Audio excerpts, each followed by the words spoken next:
మీరు acting side రావాలనిపించలేదండి? ఎందుకంటే బేసిక్‌గా మీలో ఫస్ట్ నుంచే ఒక నేను యాక్టర్ బేసిక్గా థియేటర్ యాక్టర్ అండి. అదే.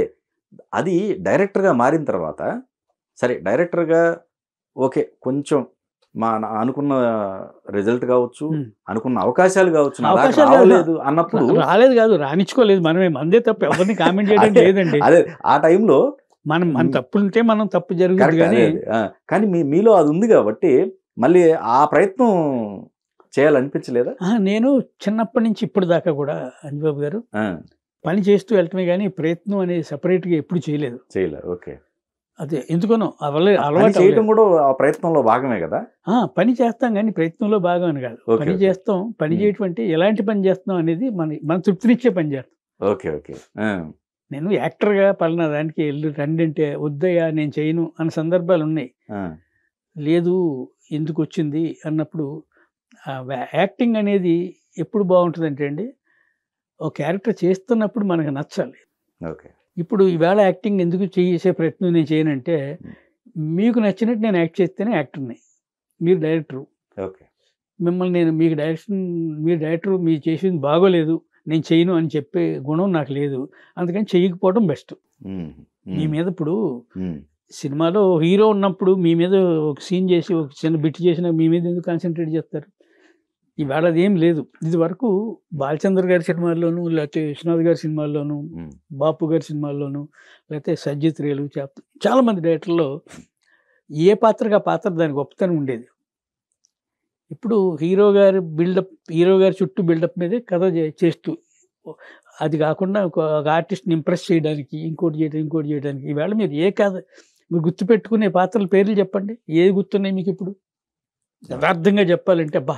ఆ సినిమా 'ముత్యాల ముగ్గులో' అండి అంటే ఒక్కొక్క సీన్ ఒక్కో క్యారెక్టర్ పేరు చెప్పేస్తాం 'ముత్యాల ముగ్గులో'. ఓకే. అలాగే 'గుండమ్మ గారి కథ' సినిమా అన్ని క్యారెక్టర్లు చెప్పేస్తాం. అలాగే తర్వాత వచ్చిన సినిమాలన్నిటిలో అన్ని క్యారెక్టర్లు మనకు గుర్తుంటాయి. ఇప్పుడు ఓకే. అదే గుర్తుండే పరిస్థితి లేదు కథల్లో. క్యారెక్టర్స్ కూడా అలాగే ఉన్నాయి.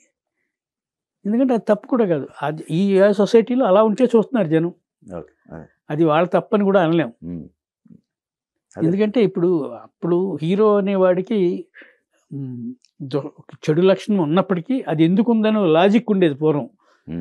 ఇప్పుడు చెడు లక్షణాలు ఉన్నవాడే ఎక్కువ ఉంటున్నాయి హీరో అవసరం, అది డైనమిక్‌గా ఉంటున్నాడని. 'పుష్ప' లేటెస్ట్ అనుకోవచ్చు. అని అనుకోవచ్చు కదా! ఆ సినిమానే కదా, చాలా సినిమాలండి. అది ఒకప్పుడు ఎథిక్స్ ఉండేవి క్యారెక్టర్‌లకి. ఓకే.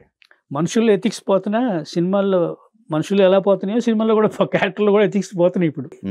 ఇప్పుడు 'దేవార్' ఉందండి. 'దేవార్‌లో' అతను స్మగ్లరే గానీ వాడి క్యారెక్టరైజేషన్ ఉంటుంది. ఓకే. జావేద్ అఖ్తర్ చేసినప్పుడు అమితాబ్ బచ్చన్ క్యారెక్టర్ ఎందుకు అలా అయ్యాడు అనేది ఉంటుంది. ఎందుకు 'రాబిన్ హుడ్' ఉంది. 'రాబిన్ హుడ్' అంటే అదే బెస్ట్ ఎగ్జాంపుల్. అన్నిటికీ అదే మూలం. కరెక్ట్. 'రాబిన్ హుడ్' లాంటి మనుషుల్ని మనం చూసాం. కరెక్ట్. రైట్. కంచికి చేరని కథలు అని ఒక ఆంథాలజీ లాగా చేశాను కథలు. చేయబోతాను అనుకోండి, అది నేను డైరెక్ట్ చేయను. ఇప్పుడు అన్ని స్క్రిప్టింగే చేస్తా ఉన్నాను. ఓకే. కంచికి చేరని కథల్లో ఏంటంటే రియల్ లైఫ్‌లో కొన్ని క్యారెక్టర్స్ ఉన్నాయి. నేను ఒక క్యారెక్టర్‌ని విన్నప్పుడు ఆ క్యారెక్టర్‌ని చూశాను. చచ్చిపోయాడు నా కుర్రోడప్పుడు. బాబ్బా! ఎండమూరు దొంగ అనేవారు అతన్ని. ఎండమూరు అనే ఊరు మా వేడంగి పక్కన ఊరు నుంచి ఒక దొంగ ఉండేవాడు. దొంగ గురించి మాట్లాడుకునేవారు. ఆ దొంగ ఎండమూరు దొంగ హంపి విజయనగరం వెళ్ళి అక్కడ దొంగతనం చేసుకుని వచ్చి ఇక్కడ చేసాడు. 'రాబిన్ హుడ్' అంటే అతనే నేను చూసింది. సైకిల్ మీద వచ్చేవాడు. చదువుకోలేదు. పలివేలు తాతయ్య అతని పేరు. అతను సైకిల్ మీద వచ్చి చెప్తే ఆ ఊరు అందరూ ఖాన్ గారని ఒక ఎస్ఐ అతన్ని పట్టుకోవడానికి పెట్టారు. గొల్లపాలెం అనే ఊరు పోలీస్ స్టేషన్ ఎస్ఐ ఖాన్ అని ఒక ఆయన. ఆయన వచ్చి ఇతను పట్టుకోవడానికి ఆ ఊర్లో తిరిగి దొరకలేదు అతను. ఎవ్వరూ చెప్పినా చూసినా లేదు. పలివేలు తాతయ్య అనే ఒకడు దొంగ ఉన్నాడు, అతను నీకేమైనా తెలుసా అని అడిగాడు ఖాన్ గారు కూడా. అలా అంత తెలియదు పలివేలు తాతయ్య ఎవరు చెప్పరు.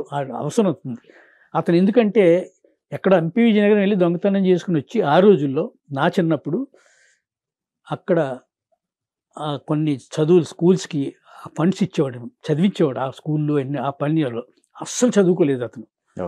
అతను పలివేలు తాతయ్యని పట్టుకుంటే ప్రజెంట్ చేస్తామంటే ఖాన్ గారు వచ్చి ఇచ్చేసి అప్పుడు అక్కడ ఎస్పీ వాళ్ళు వచ్చి ఖాన్ని నువ్వు వద్దు, నేను ఆయన పట్టుకోపోతే సూసైడ్ చేసుకుంటానంటే ఖాన్ని తీసుకెళ్ళిపోయారు, పోస్ట్ ట్రాన్స్ఫర్ పెట్టేశారు, నువ్వు Okay. చచ్చిపోతావు కానీ అది దొరకడు. Hmm. ఎందుకంటే ప్రజలు ఎవరు అతన్ని అప్పచెప్పరు.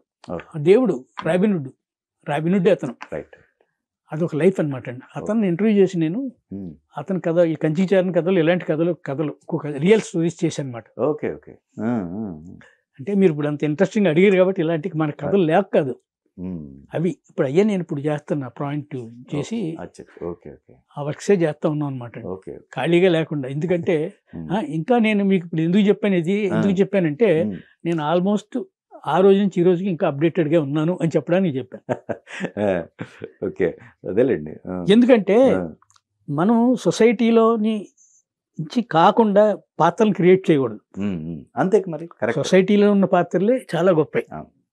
ఇంత గమ్మత్ ఏంటంటే ఇప్పుడు మీరు చెప్పారు, అడిగినప్పుడు నేను ఇలాగే మీకులా చెప్తుంటే, ఇలాగే ఇలాంటి టాపిక్లో మాట్లాడుతుంటే మీ ప్లేస్లో కూర్చొని ఒక వ్యక్తి ఫోన్ చేసి ఖాన్ గారు ఎక్కడున్నారు అన్నాడు. ఆ రోజు నేను చెప్పిన ఖాన్, ఇప్పుడు మీకు చెప్పిన ఖాన్ గారు ఇంకా ఉన్నాడు.